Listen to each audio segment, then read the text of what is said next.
Hezký den všem. Dneska mám potěšení tady přivítat ne jednoho, ale dokonce dva přednášející. A těmi jsou Lukáš Hlavička a Roman Čupka ze společnosti Istrosek. Dobrý den Romanovi i Lukášovi. Roman i Lukáš budou mít společně přednášku na naší konferenci Cyber Days, která se bude konat 2. a 3. září v Kongresovém centru v Praze a budou mít přednášku, která se jmenuje Bezpečnostní mindfuck rok a půl po. Což si myslím, že je věc, kterou mnoho z našich posluchačů nebo i účastníků Cyber Days možná zažili nějaký bezpečnostní mindfuck rok a půl po, nebo dokonce den po, nebo měsíc po, nebo týden po. Romane a Lukáši, děkuji, že jste našli čas, abyste si tady se mnou chvíli povídali. Je nám cťou. Děkujeme. Já, když jsem dostal název vaší přednášky a to, o čem chcete mluvit, tak jsem si říkal, kolik zákazníků historicky, které jsem potkal, ať už prostě při různých testech, školeních nebo i při nějakých bezpečnostních incidentech, zažili něco takového, o čem chcete v přednášce mluvit a kolik z nich se bude nějak tak, jak se říká, obrazně chytat za hlavu nabízí se taková ta jako automatická otázka, jaký nejhorší bezpečnostní mindfuck jste v životě viděli, ale jaký nejvíc zvláštní scénář jste řešili? Myslím zvláštní opravdu, nemyslím ten nejhorší, ale ten nejzvláštnější. Tak ten najzvláštnejší bol asi vtedy, keď som riešil incident na zariadení, ktoré v tom okamihu operovalo oko. A ja som nevedel, že to operuje oko a dozvedel som sa o tom v podstate až po na nejakom, nazme to, že feedbacku od klienta, že ukážte mi meno toho zariadenia. Zbelela celá miestnosť a vtedy som vedel, že je nejaký prúser. Hej, a potom, keď som sa dozvedel, že prečo zbelela celá miestnosť, tak som sa dozvedel aj ja, pretože oni zabudli dať v podstate informáciu, že zhodou okolností niektoré špecifické sú priamo pripojené do siete a zhodou okolností priamo na tom zariadení bol útočník, ktorý v podstate skákal v rámci toho ransomwareového útoku a bolo tam treba robiť nejaký live incident response, takže to bolo najzvláštnejšie. Nebolo to ten najväčšie, keď som sa s prepáčením skoro po toto, ale toto bolo vtedy, keď som si uvedomil, že aké ľahké je urobiť chybu, ktorá má fakt závažné dôsledky. Aha. Má Roman nějakou jinou příhodu, třeba, že to operovalo mozek?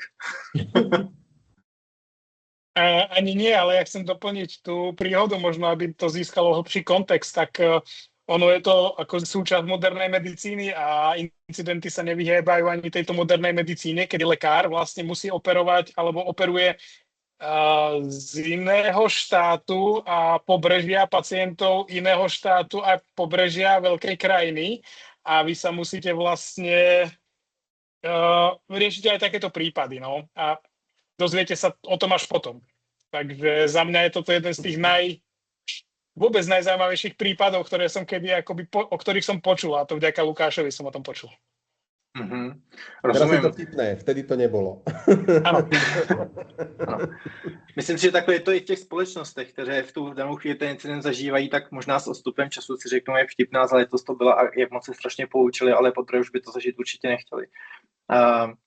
No my sme zažili vlastne takú situáciu, alebo ja som osobne zažil takú situáciu, že bol naozaj veľmi exponovaný incident, ktorý mal naozaj závažný charakter a ono to nie je vtipné, ale my sme ho začali v nejakej dobe riešiť a stále sme čakali, kým sa k nám pripoja orgány, ktoré sú zodpovedné za danú oblasť a kým sme ich neskontaktovali sami po tom čase, tak tá informácia sa k ním nedostala. Takže ono to tiež nie je vtipné, ale bolo to počudovania hodné v danej chvíli. Rozumím. Když si návštěvník našeho webu Cyber podívá na váš abstrakt u vaší přednášky, tak tam zahlídne mnoho různých věcí, které mu určitě hned vystanou v hlavě, že by se jimi měl taky zabývat, nebo že se týkají i jeho. Vy tam zmíníte kromě mnoha jiných důležitých věcí, kterým bych se chtěl taky dostat, to, že peníze často jdou do různých nablízkaných krabiček, které nemají vlastně jako žádnou vazbu na řešení nějakého rizika a podobně.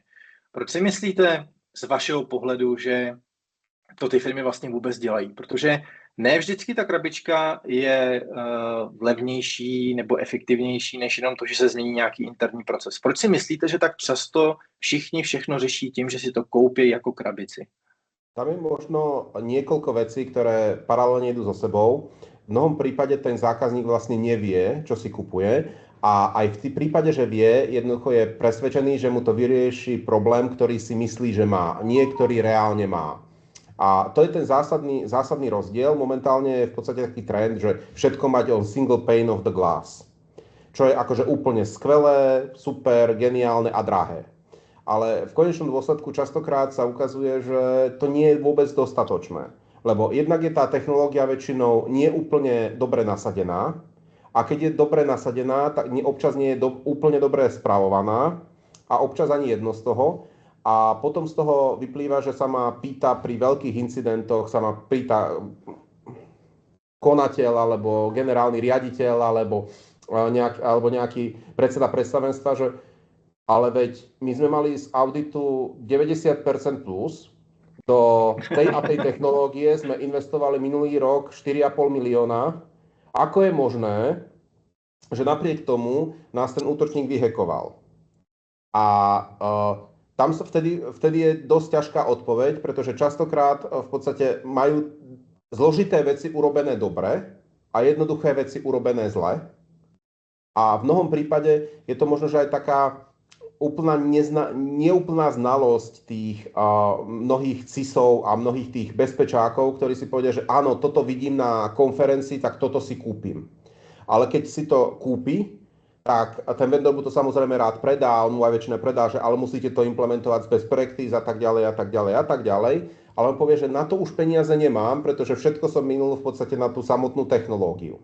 Takže potom mu to tam sedí, bliká, častokrát v defaultnom stave. Nezabudnem na incident, kde mali naozaj technológiu, ktorú som v tom čase u nás na Slovensku, oni ešte ani nechyrovali. Teraz sa to postupne pridáva. V podstate už v tom čase mali v podstate AI-based, anomaly detection a x ďalších vecí. Problém je, že to mali nastavené v defaultnom stave.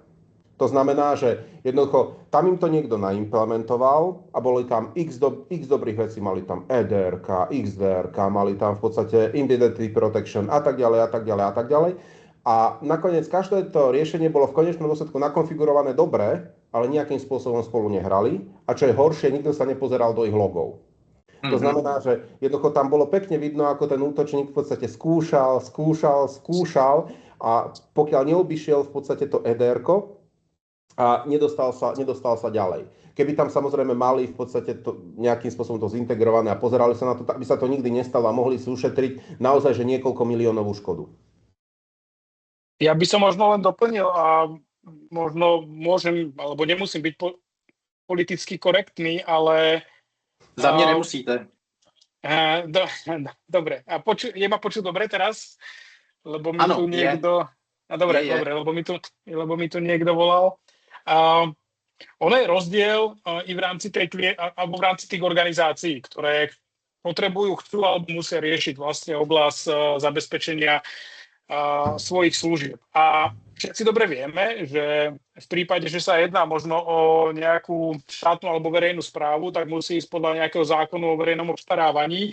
A tie zákony o verejnom obstarávaní sú napísané. Oni sa neprispôsobujú moderným vlastne trendom z pohľadu akoby kybernetickej bezpečnosti.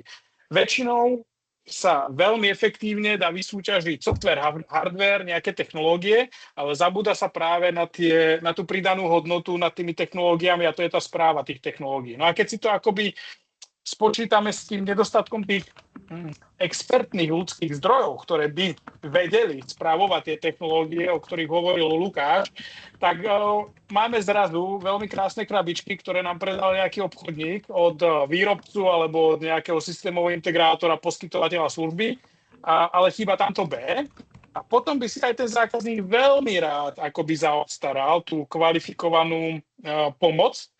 Akurát ten zákon o verejnom obstarávaní je dimenzovaný tak, že on už ani z percentuálneho hľadiska z tej celkovej obstarávacej ceny nepustí viac do tej kvalifikovanej služby. Že z pohľadu bezpečnosti ono není dôležitý, alebo je teda dôležitá tá technológia, Ale v určitej, alebo väčšej miere je dôležitá akoby tá správa, integrácia a prevádzka tej ktorej technológie. Na to vlastne v štátnom verejnom sektore ten zákon o verejnom obstarávaní nemyslí. A potom v súkromných sférach sa stretávame s tým, že je nieko... Z kybernetickej bezpečnosti sa stal taký trend, taký až obchodnícky buzzword. A na tento vlak naskočil pred 5, 6, 7 rokmi každý, kto v súčasnosti naskakuje do vlaku AI. Mi to prípada, že tam sa tie firmy vlastne nemenia. Tie malé vznikajú, to je fajn, ale každý chce naskočiť do toho rozbehnutého vlaku a tá veľká firma môže mať silné meno, silné finančné zázemie a začne poskytovať služby silnej ďalšej firme, akurát tá služba a tá kvalita tej poskytovanej služby nemusí sa stretnúť s tým pochopením alebo očakávaním toho klienta. Čiže neznamená, že mám za tým veľké logo, veľkú firmu, že mi dokáže poskytovať kvalitnejšiu a lepšiu službu ako napríklad skupina nadšencov, ktorí sa zaoberajú kybernetickej bezpečnosťou, dajme tomu 20 let, alebo 20 rokov, alebo ja neviem, 10 rokov a strašne ich to baví v nejakom segmente. Čiže to vnímanie v súčasnosti všetci vnímajú, že kybernetická bezpečnosť je trend a že je potrebná. Akurát to vnímanie v súčasnosti je ešte stále tak veľmi, veľmi pokrivené. No. Tam je možno aj tak... pardon? Ne, já jsem chtěl říct, že je asi pořád vnímané dost jako produktově, že to je trend, produktový trend, že to je, ano, pokud si být bezpečákem, tak mým trendem je, půjdu si naučit CM XYZ, ten konkrétní, a jde mi o ten produkt, ale už málo kdo přemýšlí vůbec nad tím, jak nad tou bezpečností jako takovou, což souvisí i s tou integrací a tím užíváním, i tím testováním těch produktů, chci říct jako takových, že jo. Kdo si koupí krabičku, že jsme se bavili o krabičkách, a pak si otestuje, že ta krabička dělá to, co mu ten obchodník s horkou vodou slíbil, že ta krabička má dělat, jo. No a to je veľmi dobrý vstup, pretože my práve riešime tie závažné incidenty vlastne typu ransomware, alebo keď odvraciame nejaký útok na poslednú chvíľu naozaj závažný. Napríklad sabotáže, dátové exfiltrácie, ale častokrát, čoraz častejšie napríklad je zaujímavé, že sa nám rozmáhajú interné hrozby. Hej? A už momentálne aj AI hrozby. Ale to je asi nad rámec tejto diskusie. No každopádne my identifikujeme presne to, že sa netestuje, nie je len spôsobilosť akoby tých tímov, ale i funkčnosť nastavení tých bezpečnostných produktov, ako sú schopné reagovať na reálne simulované útoky, ktoré vychádzajú z tých reálnych skúseností incidentov. Toto sa vôbec nevykonáva v tých organizáciách. Ako ja preverím svoju spôsobilosť a funkčnosť vlastne tých produktov, pokiaľ to netestujem. Čiže je to jeden z bodov, s ktorým sa stretávame a je to aj jeden z bodov, ktorý je súčasťou návrhu nápravných opatrení po vyriešení incidentu, pretože tie zlaté krabičky tam boli, akurát. Veľmi pekný príklad je navyše, v prípade, že organizácia si myslí, že je zabezpečená. Také mám najradšej. Keď prvýkrát idem na stretnutie, tak my máme všetko v poriadku. Hej? Aj pred pentestom a tak ďalej. Ale keď ideme na pentest, tak povedia, že iba odtiaľ to potiaľ. To ja hovorím, že a to poviete aj tomu ransomwareovému gangu. Takže, ale keď naozaj sa to pozeráme, a nielen pri pentestoch, ale aj pri nejakom resiliency testingu, tak sa pozeráme na to, že OK, že buď sú organizácie závislé na jednej konkrétnej technológii, ktorá im rieši celú bezpečnosť organizácie. A ja sa pýtam, no dobre, a čo sa stane, ak vám ten útočník zrovna na tento box nájde exploit? Hej? To nie je, že jedna konkrétna technológia, ale takmer na všetky už nejaké exploity boli. A on povie, že aha, tak to poďme otestovať. No a keď to testujeme, tak väčšinou potom je väčšinou tí manažeri sú, že... A vtedy sa ukazuje, že aha, áno, naozaj potrebujeme sekundárne riešenie, naozaj potrebujeme mať v podstate aj tú v podstate vizibilitu, že aké reálne vektory útokov sú možné a ktoré tie vektory útokov sú pokryté a ako dobre.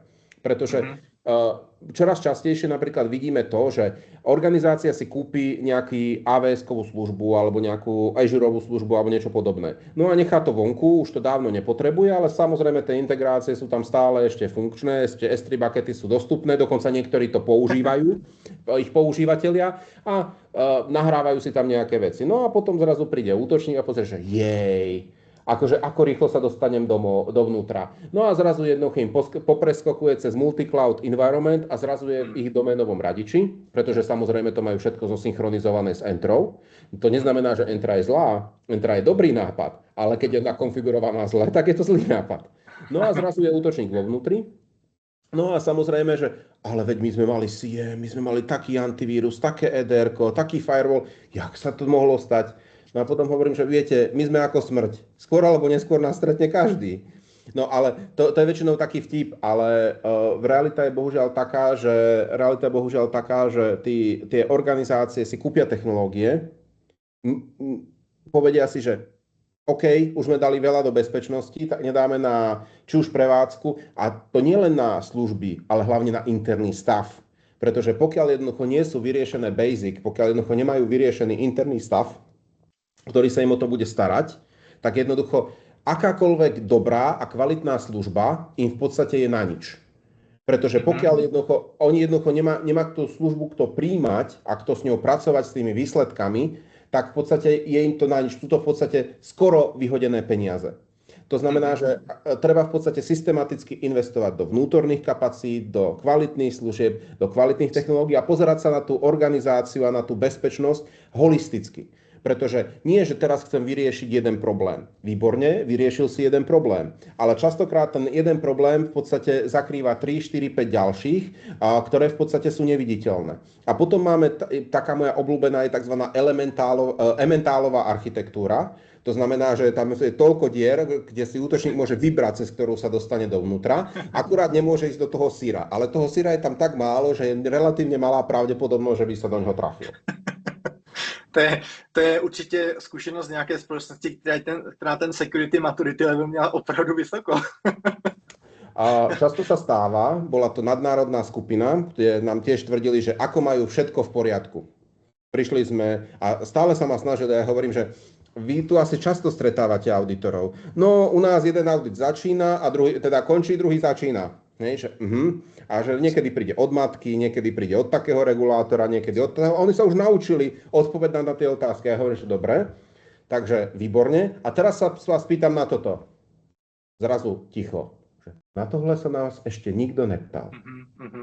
Jim se z toho stal prostě lifestyle. Oni se naučili odpovídat tou auditorskou odpovědí a oni už možná žijí v tom bludu, vlastně jako aniž by chtěli, protože prostě ten život je naučil, že ta věc je vlastně taková, jaká by měla být pro toho auditora. Zaujímavé je, čo sa s tým stalo. Akože toto bolo naozaj že osvietená to vedenie a hlavne CISO a si uvedomil, že to je prúser a začali to riešiť na grupovej úrovni a zmenili bezpečnostnú architektúru celej grupy. To je skvělá věc. Jakože často je zajímavé, že tam kdekoliv u zákazníka můžete dělat měsíční, tříměsíční, roční nějaký, ať už test, nebo konzultaci, nebo nějaký assessment a nebude to mít možná někdy takový impact, jako 3 dobře položené věty na nějakém správném meetingu, kde ty lidi prostě otevřou ty oči a začnou nad tím přemýšlet prostě správně. A to je určitě dobrý point. Když ještě odbočím tady od tohohle tématu těch problémů s produkty a lidmi a dalšími věcmi, tak jedna z věcí, kterou i zmiňujete a která předpokládám, že zazní i v té přednášce, tak je incident response. A já často narážím u klientů na to, že kde končí forenzika a kde incident response. Jinými slovy, jak dlouho mám zastavovat tu firmu, nebo respektive, jak dlouho mám nechat útočníka v tom prostředí běhat, abych nabral stopy, udělal forenzní image, paměti a tak dále a dělal tu digital forensic část. Do té doby, než začnu dělat tu incident response, protože když ten začátek udělám vteřinový, tak lessons learned je téměř 0, protože nemám nic. ale když ho zase nechám běžet 5 dní, abych sebral všechno, co můžu pro geniální lessons learned a vylepšení firmy, tak ta firma skončí prostě schořelá na prach a už nebude téměř nic k obnově. Jak to vidíte vy? Presne tak. Ideš ty, Lukáš? Ono je to principiálne, u nás je vždycky, keď začíname nejaký incident, tak vždycky ho preberie Incident Response Commander, ktorý má v podstate jednak Threat Intel, v podstate support, forenzný support, Incident Response support, taktický bezpečnostný dohľad, malware analytikov a tak ďalej. A v závislosti od toho, že o aký typ incidentu sa jedná, ako je tá aktuálna situácia, tak sa to nastavuje v zmysle metodiky. Lebo vždycky treba identifikovať, samozrejme, platí taká obmenená Hippokratová prísaha. To znamená, že will do not harm. To znamená, že v podstate všetko, čo ten incident urobí, tak v podstate sa snaží, aby tej organizácii pomohol a nie ešte viacej uškodil. To znamená, že jednoducho on analyzuje veľké množstvo vstupov a identifikuje, že OK, tieto stopy si môžem dovoliť o ne prísť, bez toho, aby mi to v podstate niečo ovplyvnilo. Alebo aj v prípade, že mi to niečo ovplyvní a prídem o tú informáciu, tak som schopný, ochotný a nutný, aby som v podstate pokračoval v tej incident response fáze a v podstate akceptoval, že o tie stopy prídem. Toto je napríklad veľmi zaujímavé napríklad s rôznymi orgánmi a rôznymi regulátormi, ktorí v podstate my máme potom a pomáhame tým klientom aj v podstate nejakých možno, že zastupujeme ich v podstate pred regulátormi v prípade, že potrebujú. Je to veľmi zaujímavé, že a prečo ste nezaistili stopy? No preto, lebo v prípade, že by sme alokovali na to, že by sme napríklad nevypli tú virtuálku, alebo nesuspendli ju, alebo čokoľvek ďalšie, tak v podstate v tom okamihu by sme v podstate stratili možnosť a spôsobilosť v podstate vôbec tú firmu zachrániť. To znamená, že najmä keď sa v prípade, že je to on-prem a že sa jedná nejaké suspendnutie virtuálky alebo niečo podobné, je to v pohode. Problém sú v podstate rôzne cloudové workloady, ktoré sa nedajú suspendnúť, ale môžete ich len vypnúť alebo zapnúť.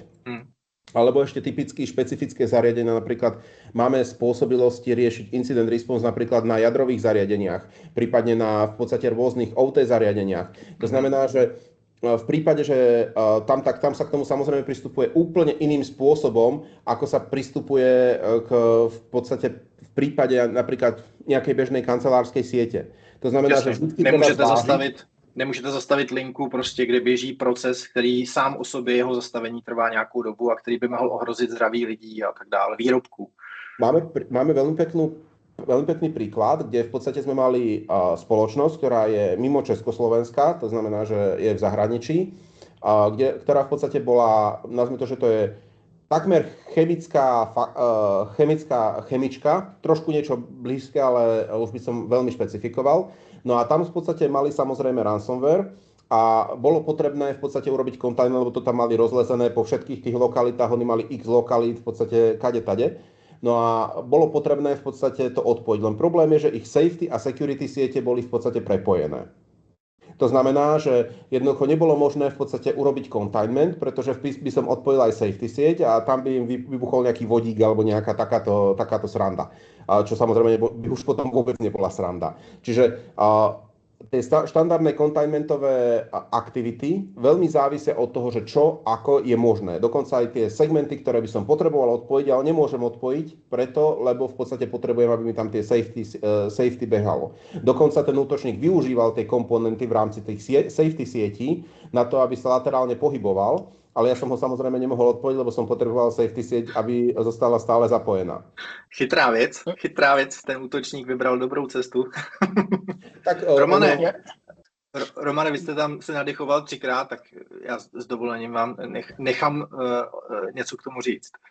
Ja len doplním toho Lukáša, lebo aby sme si nemysleli, že niekde končí forenzika a začína incident response. Tá incident response procedúra, ak vysvetoval Lukáš, si to môžeme predstaviť tak, že i počas toho containmentu, už počas tej eradikácie, dokonca ešte aj počas obnovy sa zbierajú digitálne stopy alebo teda forenzné artefakty a neustále sa robí forenzná analýza počas týchto procedurálnych krokov, pretože vy na začiatku, keď je vypuklý incident a je to naozaj nejaký ransomware a môže to byť na 5 minút 12, alebo je tá firma dole a musíme riešiť aj vyjednávanie s útočníkmi o výkupno. Vy na začiatku neviete. Na začiatku to začína ako šachová partia a končí to pokrom.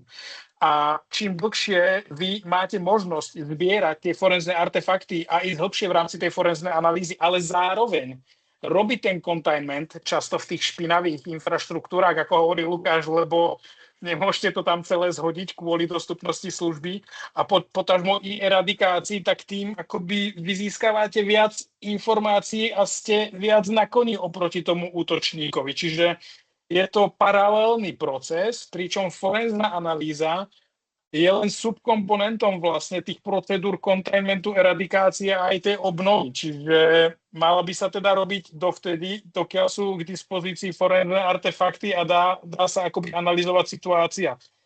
To je vlastne celé, no. Rozumím. Proto i taky ten pojem DFIR, že prostě Digital Forensics and Incident Response, a tak je to nejčastěji prostě podávané, je to věc, která prostě spolu musí hrát. Pánové, mě napadá ještě dalších 1000 věcí, o kterých jsme se mohli bavit a myslím si, že to budou věci, na které kromě jiných odpovíte i ve své přednášce, kterou budete mít na naší konferenci Cyber Days 2. 3. září 2026 v Kongresovém centru v Praze. A já bych vám moc chtěl poděkovat za váš čas. Těším se moc na vaši přednášku a věřím, že i účastníci, kteří se z ní dozví nemnoho zajímavých informací, které jste zažili a které by jim ale mohly pomoct v budoucnosti, až se dostanou do takovýchto nemilých situací. Díky, Romane, a děkuju, Lukáši. Ďakujeme, majte sa pekne a vidíme sa v septembri.